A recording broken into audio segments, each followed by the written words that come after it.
ಎಲ್ಲದಕ್ಕೊಂದು limit ಅನ್ನೋದು ಇರುತ್ತೆ. ಇವ್ರು ಮಾತಾಡ್ಬಿಟ್ಟು ಹಂಗಂದ್ರೆ ಇವರು ಗಿಲ್ಲಿ ಫ್ಯಾನ್ಸ್ ಎಲ್ಲ ಸ್ಲಮ್ಮು ಅಂದ್ರು, ಥರ್ಡ್ ಕ್ಲಾಸು ಅಂದ್ರು, ಲಾರಿ ಡ್ರೈವರ್ಗಳು, ಆಟೋ ಡ್ರೈವರ್ಗಳು ಹೋದ್ರು. ಯಾಕೆ ನಮ್ಮ ಆಟೋ ಡ್ರೈವರ್ಗಳ ಬಗ್ಗೆ ಮಾತಾಡೋ ಸರಿನಾ?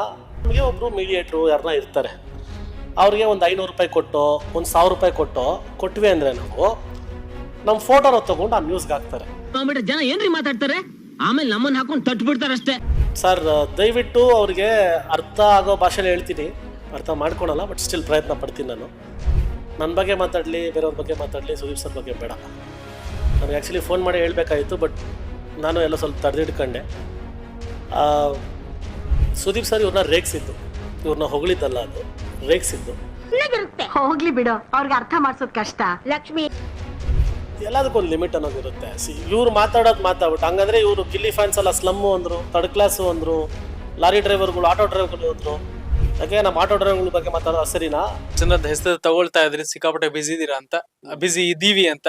ಸೊ ಇದ್ರಲ್ಲಿ ಇನ್ನೊಂದು ಸತೀಶ್ ಕ್ಯಾಡವಂಸ್ ಅವರು ಕೂಡ ತುಂಬಾ ಬಿಸಿ ಇದಾರೆ. ಯಾವ್ದು ಇವೆಂಟ್ಗೆ ಹೋದ್ರು 2.5 ಲಕ್ಷ ಕಮ್ಮಿ ಹೋಗುವಂತೆ ಯಾವನ್ ಹೇಳಿದ್ದು ಅವ್ರು ಹೇಳೋ ಪ್ರಕಾರ. ಅಂಡ್ ಇನ್ನೊಂದೇನು ಅಂತಂದ್ರೆ ಫಿನಾಲೆ ನೀವು ಕೂಡ ಇದ್ರಿ, ಅವರು ಕೂಡ ಇದ್ರು. ಸೊ 11 ಮಿಲಿಯನ್ಸ್ ವ್ಯೂ ಪಕ್ಕ ಅಂತೆ ಅವ್ರಿದ್ರೆ ವಿಡಿಯೋದಲ್ಲಿ. ಆಮೇಲೆ ಒಂದಷ್ಟೆಲ್ಲ ಟಕ್ಕರ್ಗಳೆಲ್ಲ ನಡೀತಾ ಇತ್ತು, ಒಂದಷ್ಟು ಮಾತುಕತೆ ಎಲ್ಲ ನಡೀತಾ ಇತ್ತು. ಈ ಬಗ್ಗೆನೂ ಒಂದಷ್ಟು ವಿಚಾರಗಳೆಲ್ಲ ಹೇಳ್ತಾ ಇದ್ರು. ಪಾರ್ಟಿಲ್ ಕೆಲವೊಂದೆಲ್ಲ ನಡೀತು, ನಾನು ಮಾತಾಡಕ್ಕಾಗಲ್ಲ ಸುದೀಪ್ ಸರ್ ಜೊತೆ ಅಂತ. ಅವನು ಸಹವಾಸಕ್ಕೆ ಹೋಗ್ಬೇಡ, ಸುಟ್ಟು ಬೂದಿಯಾಗಿ ಹೋಗ್ತೀಯಾ. ಪಾಟೀಲ್ ನೀವು ಕೂಡ ಇರ್ತೀರಾ, ಏನೇನ್ ವಿಚಾರಗಳಾಯ್ತು, ಹಿಂಗೆ ಏನ್ ಹೇಳ್ತಾನೆ ಸರ್ ಪಾಟೀಲಿ? ಸರ್ ದಯವಿಟ್ಟು ಅವ್ರಿಗೆ ಅರ್ಥ ಆಗೋ ಭಾಷೆಲಿ ಹೇಳ್ತೀನಿ, ಅರ್ಥ ಮಾಡ್ಕೊಳಲ್ಲ, ಬಟ್ ಸ್ಟಿಲ್ ಪ್ರಯತ್ನ ಪಡ್ತೀನಿ. ನಾನು ನನ್ನ ಬಗ್ಗೆ ಮಾತಾಡ್ಲಿ, ಬೇರೆಯವ್ರ ಬಗ್ಗೆ ಮಾತಾಡ್ಲಿ, ಸುದೀಪ್ ಸರ್ ಬಗ್ಗೆ ಬೇಡ. ಅವ್ರಿಗೆ ಇದನ್ನ ನಿಮ್ಮ ಮೂಲಕನೇ ಸ್ವಲ್ಪ ತಿಳಿಸ್ಬಿಟ್ರೆ ನೀವು ಒಳ್ಳೇದು. ಗೊತ್ತಾಯ್ತಾ? ನನಗೆ ಆ್ಯಕ್ಚುಲಿ ಫೋನ್ ಮಾಡಿ ಹೇಳ್ಬೇಕಾಯಿತು, ಬಟ್ ನಾನು ಎಲ್ಲ ಸ್ವಲ್ಪ ತಡೆದಿಟ್ಕೊಂಡೆ. ಸುದೀಪ್ ಸರ್ ಇವ್ರನ್ನ ರೇಗಿಸಿದ್ದು, ಇವ್ರನ್ನ ಹೊಗಳಿದ್ದಲ್ಲ, ಅದು ರೇಗಿಸಿದ್ದು. ನಾನು ಇಲ್ಲಿ ಇವ್ರ ಬಗ್ಗೆ ಮಾತಾಡಿದ್ದಕ್ಕೆ 11 ಮಿಲಿಯನ್ ವ್ಯೂ ಓಡಿ ಇಂಟರ್ನ್ಯಾಷನಲ್ ನ್ಯೂಸ್ ಆಗಿ ಕುಣಿಗಲ್ ನಾವು ಹೆಸರು ಮಾಡ್ತೀವಿ ಅಂತ ತುಂಬಾ ಕ್ಯೂಟ್ ಆಗಿ ರೇಗಿಸಿದ್ದು. ಅದು ಕಾಮಿಡಿ ಮಾಡ್ತಾರೆ, ಕಾಮಿಡಿ ಕಿಲಾಡಿ ನನ್ ಮಗ. ಅವ್ರನ್ನ ಅದನ್ನು ಅರ್ಥ ಮಾಡ್ಕೊಂಡೆ ಏನೋ ಮಾತಾಡ್ತವ್ರೆ. ಸುದೀಪ್ ಸರ್ ನನ್ನ ಬಗ್ಗೆ ಮಾತಾಡ್ಬಿಟ್ರು, ಕೈ ಕೊಟ್ಟಿದ್ದಕ್ಕೆ ಕೈ ತೊಳ್ಕೊಂಡಿಲ್ವಂತೆ, ಅದೆಲ್ಲನೋ ಮಾತಾಡಿದ್ರು. ಆಮೇಲೆ ಪಾಟೀಲ್ ಹೇಳ್ತೀನಿ ಕೇಳಿ, ಪಾಟೀಲ್ ಅವರೆಲ್ಲೋ ಕೂತಿದ್ರು, ನಾನು, ಸುದೀಪ್ ಸರ್, ವಿನಿ, ಆಮೇಲೆ ಚಂದನ್ನು, ಕಾವ್ಯ, ಗಿಲ್ಲಿ ಎಲ್ಲ ಒಂದು ಆ ಕಡೆ ಕೂತಿದ್ವಿ. ಅವರು ಅಂದ್ರೆ ನೋಡಿ ಅಲ್ಲಿ ನಮ್ಮ ಹುಡುಗ ನಿಂತವನ, ಅಲ್ಲಿ ನಾವು ಇದ್ವಿ, ಅವ್ರು ಅಲ್ಲ ಆ ಕಡೆ ಕೂತಿದ್ರು. ಇಷ್ಟೇ ನಡೆದಿತ್ತು ಪಾಟೀಲ್. ಬಾರ ಮೆರಿತಾನೆ ಸ್ವಾಮಿ, ಇವನೇ ಸಾವುಕಾರ. ನಂಗೆ ಸಮಯ ಕಪಾಳ ಎಲ್ಲ ಕಿತ್ಕೊಂಡು ಹೋಗ್ಬೇಕು, ಅಲ್ಲೆಲ್ಲ ಉದ್ರೋಬೇಕು, ಹಂಗ ಬಾರಿಸಿ ಹೇಳ್ತಿದ್ದೆ. ಬೇರೆ ನಡೆದಿಲ್ಲ, ಏನೂ ಇಲ್ಲ, ಏನೂ ಇಲ್ಲ. ಹಾಯ್ ಅಂದನು ಇದ್ರೆ ಬಾಯ್ ಅಂದನು ಅಂದಿಲ್ಲ, ಇಷ್ಟೇ. ತುಂಬಾ ದೂರನೇ ಹೌದು, ಆಗಿಲ್ಲ, ಇಲ್ಲ ಆಗಿಲ್ಲ. ಮತ್ತೆ ಏನ್ ಒಳಗಡೆ ನಡೆದಿರೋದೆಲ್ಲ ಮಾತಾಡಕ್ಕಾಗಲ್ಲ ಅಂತ ಒಂದಷ್ಟು ವಿಚಾರ. ಏನು ನಡೆದೇ ಇಲ್ವಲ್ಲ, ಏನ್ ಮಾತಾಡ್ತಾರೆ? ಇದು ಆಕ್ಚುಲಿ ಚೆನ್ನಾಗಿರೋದು. ಏನು ನಡೆದೇ ಇಲ್ಲ, ಇಷ್ಟ ಆಗಿದ್ದು ಅಷ್ಟೇ. ಸೊ ಆಮೇಲೆ ಇವರು ನಿಜ ಮಾತಾಡಕ್ಕೆ ಹೋದಾಗ ನಾವು ನಿಜಗಳು ಮಾತಾಡಿದ್ರೆ ತಪ್ಪಾಗುತ್ತೆ. ನಮ್ಗೊಂದು ಪೇಷನ್ಸ್ ಅಂತ ಇರುತ್ತೆ. ದೊಡ್ಡವ್ರ ಬಗ್ಗೆ ಮಾತಾಡೋದು ಬೇಡ. ಇವ್ರದ್ದು ಎಷ್ಟಿದೆ ಅಷ್ಟು ಮಾಡ್ಕೊಂಡೋಗ್ಲಿ. ಇವ್ರು ಏನ್ ಮಾತಾಡ್ತವ್ರೋ, ಇವ್ರು ಎಷ್ಟು ಮಾತಾಡ್ತವ್ರೋ ಅದನ್ನ ನಾವು ನಗ್ತಾ ಇದೀವಿ, ಜನ ನಗ್ತವ್ರೆ, ಎಲ್ಲ ಮದ್ವಾಗ ತಗೊಂತವ್ರೆ. ದೊಡ್ಡವ್ರ ಬಗ್ಗೆ ಬೇಡ. ಅವ್ರು ಹೇಳಿದ್ರು ನ್ಯಾಯ ಆಯ್ತಾ ಕಣ್ರಿ? ಒಂದ್ಸತಿ ಸರಿ, 2 ಸತಿ ಸರಿ, 3ನೇ ಸತಿ ತಪ್ಪಾಗುತ್ತೆ, ಅದು ಬೇಡ. ಅವರು ಫನ್ನಾಗಿ ಹೇಳಿರೋದನ್ನ ಫನ್ನಾಗಿ ಹೇಳಿ. ಆಮೇಲೆ ಸುದೀಪ್ ಸರ್ ಏನೋ ಗ್ಲಾಸ್ ಕೇಳಿದ್ರಂತೆ, ಅದು ಇದು ತುಂಬಾ ತಪ್ಪಾಗಿ ಮಾತಾಡ್ತವ್ರೆ. ಒಂದ್ ಸ್ವಲ್ಪ ನಿಮ್ ಮೂಲಕನೇ ಮುಡ್ಸಿ ಸರ್ ಅಂತ ಬೇಡ ಅಂತ. ಆಮೇಲೆ ಇನ್ನೊಂದು ವಿಚಾರ ಏನು ಅಂತಂದ್ರೆ, ನೀವು ಕೂಡ ಅವರ ನಿಮ್ಮ ಒಂದು ಯೂಟ್ಯೂಬ್ ಚಾನಲ್ ಅಲ್ಲೂ ಕೂಡ ಇಂಟರ್ವ್ಯೂ ಮಾಡಿದ್ರೆ ಅದು ಸಿಕ್ಕಾಪಟ್ಟೆ ವೈರಲ್ ಆಗ್ತಾ ಇತ್ತು. ಪಬ್ಲಿಕ್ ಫಿಗರ್ಗಳು ಕಡ್ರಿ ನೀವು. ಉಂಡ್ರು ಸುದ್ದಿ ಆಯ್ತದೆ, ಉಚ್ಚ ವೈದ್ರು ಸುದ್ದಿ ಆಯ್ತದೆ. ಸಾಕಷ್ಟು ಗಂಟೆಗಳ ಕಾಲ ಒಂದಷ್ಟು ಇಂಟರಾಕ್ಷನ್ ಆಗಿರುತ್ತೆ. ಆ ಇಂಟರಾಕ್ಷನ್ ಅಲ್ಲಿ ಆ ವ್ಯಕ್ತಿ ಹಿಂಗೆ ಅಂತ ಏನಾದ್ರು ತಿಳ್ಕೊಂಡ್ರೆ? He knows what is doing sir. ಏನ್ ಮಾಡ್ತಾ ಇದೀನಿ ಅಂತ ಗೊತ್ತಿದೆ, ಇದೆಲ್ಲ ಮಾಡ್ತಾರ. ಆಮೇಲೆ international dog breeder, international news ಮಾಡಿದ್ದೀನಿ, ಪಾಕಿಸ್ತಾನ, ರಷ್ಯಾ, ಅದು ಇದು. ಸರ್ ಅದೇನ್ ಗೊತ್ತಾ, ನನಗೆ ತೋರಿಸಿದ್ರು. ಅದೇನಾಗುತ್ತೆ ಅಂದಾಗ, ಈಗ ಒಂದು ರಷ್ಯನ್ ನ್ಯೂಸ್ ಬರುತ್ತೆ,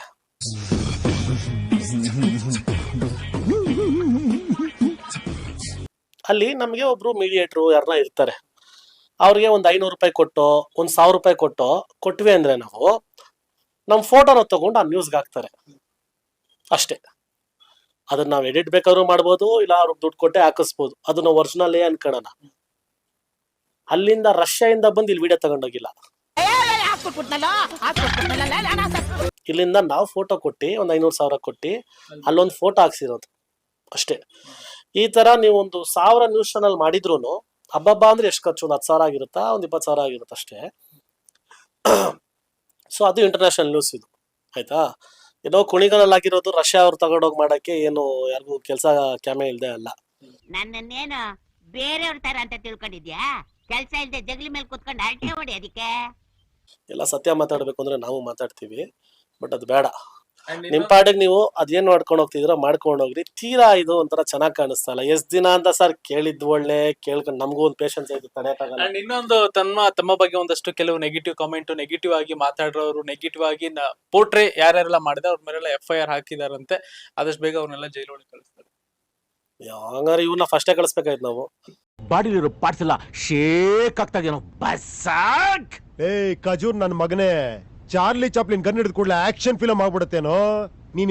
ಇದನ್ನೇ ಮಾಡ್ಕೊಂಡು ಓಡಾಡ್ತವ್ರೆ. ಏನೋ ಮಾಡ್ಕೊಳ್ಳಿ ಸರ್, ನಮ್ಗೆ ಅವ್ರ ವಿಷಯನೇ ಬೇಡ. ಯಾಕಂದ್ರೆ ಎಲ್ಲದಕ್ಕೊಂದು ಲಿಮಿಟ್ ಅನ್ನೋದು ಇರುತ್ತೆ. ಇವ್ರು ಮಾತಾಡ್ಬಿಟ್ಟು ಹಂಗಂದ್ರೆ ಇವ್ರು ಗಿಲ್ಲಿ ಫ್ಯಾನ್ಸ್ ಎಲ್ಲ ಸ್ಲಮ್ಮು ಅಂದ್ರು, ಥರ್ಡ್ ಕ್ಲಾಸು ಅಂದ್ರು, ಲಾರಿ ಡ್ರೈವರ್ಗಳು, ಆಟೋ ಡ್ರೈವರ್ಗಳು ಅಂದ್ರು. ಯಾಕೆ ನಮ್ಮ ಆಟೋ ಡ್ರೈವರ್ಗಳ ಬಗ್ಗೆ ಮಾತಾಡೋದು ಸರಿನಾ? ಇವಾಗ ಅವರೆಲ್ಲ ಕೇಸ್ ಹಾಕಿದ್ರೆ ಇವ್ರಿಗೆ. ಮಹಾತ್ಮ ಗಾಂಧಿ ಇವತ್ತು ಬದುಕಿದ್ರೆ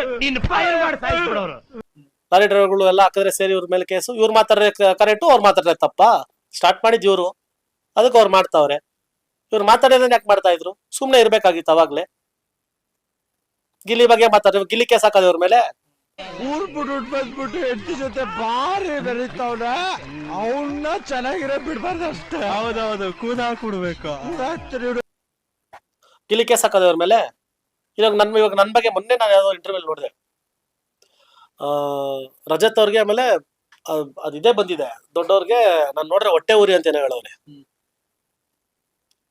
ನೋಡಿ ಇಲ್ಲಿ ಓದಿ ನೀವೇ ಇದನ್ನ. ಸುದೀಪ್ ಕ್ಯಾಪ್ಷನ್ ಓದಿ. ಕಿಚ್ಚ ಸುದೀಪ್ ಅಂಡ್ ರಜತ್ ಬುಜ್ಜಿಗೆ ನನ್ನ ಕಂಡ್ರೆ ಉರಿ.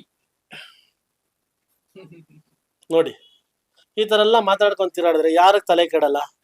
ಸಿಂಹ ಸುಮ್ನೆ ಮಲಗಿದ್ರು ತೋಳಗಳು ಅಡ್ಡ ಬಂದು ಕೆಣಕ್ತಾನೆ ಇರ್ತವೆ. ಕುಡಿಬೇಕು, ರಕ್ತ ಕುಡಿಬೇಕು. ಯಾರು ಕೋಪ ಬರಲ್ಲ? ಏನ್ ಯಾರು ಅಂತ ಏನ್ಕೆ ಅಂತ ಮಾತಾಡೋದೇ ತಪ್ಪು. ಈ ತರ ಎಲ್ಲ ಡಸನ್ ಲುಕ್ ಗುಡ್ ಅಷ್ಟೇ. ಎಸ್ ಕೆಲವೊಂದೆಲ್ಲ ವಿಚಾರಗಳ ಬಗ್ಗೆ ಎಲ್ಲ ಮಾತಾಡಿದೀವಿ. ಸೊ ನೆಕ್ಸ್ಟ್ ನಿಮಗೆ ಆಪರ್ಚುನಿಟಿ ಅಲ್ಲಿ ಬರ್ಬೋದು. ನಾವು ಕೂಡ ನಿಮ್ಮನ್ನ ಬಾಲಿವುಡ್ ನಲ್ಲಿ ರಜತ್ನ ನೋಡಕ್ಕೆ ಇಷ್ಟಪಡ್ತೀವಿ. ಸೊ ಸದ್ಯಕ್ಕೆ ಏನ್ ನಡೀತಾ ಇದೆ, ವಾಟ್ ನೆಕ್ಸ್ಟ್ ಹೆಂಗೆ? ಸರ್ ಅದೇ ಇವಾಗ ನನಗೆ ಶ್ರೀವತ್ಸ ಸರ್ ಹತ್ರ ವರ್ಕ್ ಮಾಡಬೇಕು ಅಂತ ತುಂಬಾ ಆಸೆ ಇತ್ತು. I am a huge fan of his from deadly Soma. Gangs of UK part 2 ಅಲ್ಲಿ ನಾನೇ ಫೋನ್ ಮಾಡಿ ಮಾತಾಡಿದೆ. So sir is definitely promised me a prominent character. ಅದಾದ್ಮೇಲೆ ಬಲರಾಮನ ದಿನಗಳು ಅದ್ಭುತವಾಗಿ ಮೂಡಿ ಬಂದಿದೆ. ಚಿತ್ರ ಅದ್ರ ಒಂದು ಸಣ್ಣ ಪಾತ್ರ ಮಾಡಿದ್ದೀನಿ ನಾನು. ಏನೋ ಬೇಕು, ಇದು GST ಮುಗಿಸಾಯ್ತು. ನೆಕ್ಸ್ಟ್ ಒಂದು ಪ್ರಾಜೆಕ್ಟ್ಗೆ ಸೈನ್ ಆಗ್ತಾ ಇದ್ದೀವಿ. ಸೊ ಚೆನ್ನಾಗಿ ನಡೀತಾ ಇದೆ ಸರ್. ನೆಕ್ಸ್ಟ್ ಇನ್ನ ಯಾವ್ದನ್ನ ದೊಡ್ಡದು ಬಂದ್ರೆ definitely call and tell you. Yes, thank you so much. ಮತ್ತೆ ಸಿಗೋಣ, ಮಾತಾಡೋಣ, ಹಂಗೆ ಎಂಟರ್ಟೈನ್ ಮಾಡ್ತೇವೆ. Thank you sir, thank you.